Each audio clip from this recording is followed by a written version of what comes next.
name Allah is translated as God. Allah is a combination of ilah, a God, and al, which is the personalization of the object. Thus we have Allah, the God.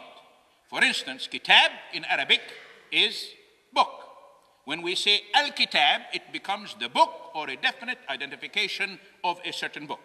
Whenever Muslims say Allahu Akbar, are they pronouncing the name of God as Akbar?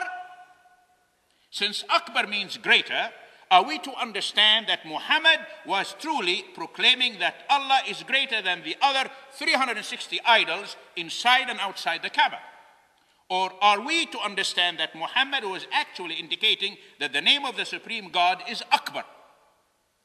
Because the father of Muhammad was Abdullah, which means the slave of Allah or servant of Allah, we must conclude that Muhammad did not bring a new revelation of who God is to his Arab tribes. Was he therefore elevating Allah to the highest degree above all the other idols and gods which were inside and outside the shrine of Kaaba?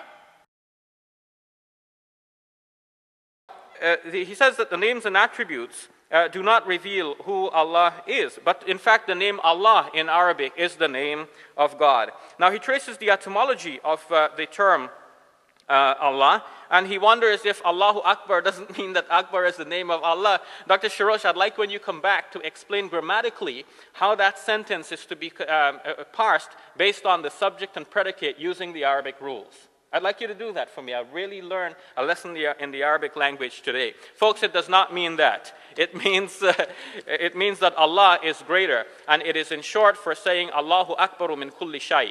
He is greater than everything else. And that ties in with a proof for the existence of God, which will be worked out many centuries later by St. Anselm of Canterbury, his proof known as the ontological proof for the existence of God. I'm not so interested in the proof, but in his definition of God. He defined God as that beyond which nothing greater can be conceived. So the Quran seems to be expressing something similar. He is Akbaru min kulli shay. No matter what you can bring and think about, God is greater than that thing. So for short, we say Allahu Akbar. Allah is greater.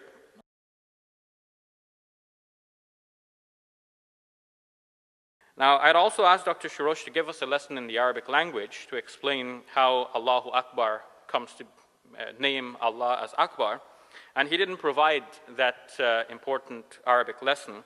But, I cannot teach him anything about the Arabic language, but Dr. Shorrosh, if you allow me, I will hazard an attempt, all right? Right. In the Arabic language, you have al-mubtada wal-khabar, the subject and predicate.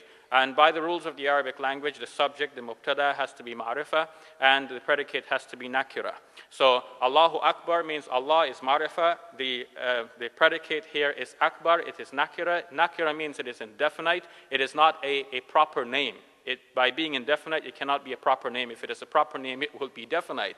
So by no means does it mean that Allah is named Akbar in that statement, Allahu Akbar. And I think that Dr. Shorrosh has forgotten some of his Arabic lessons.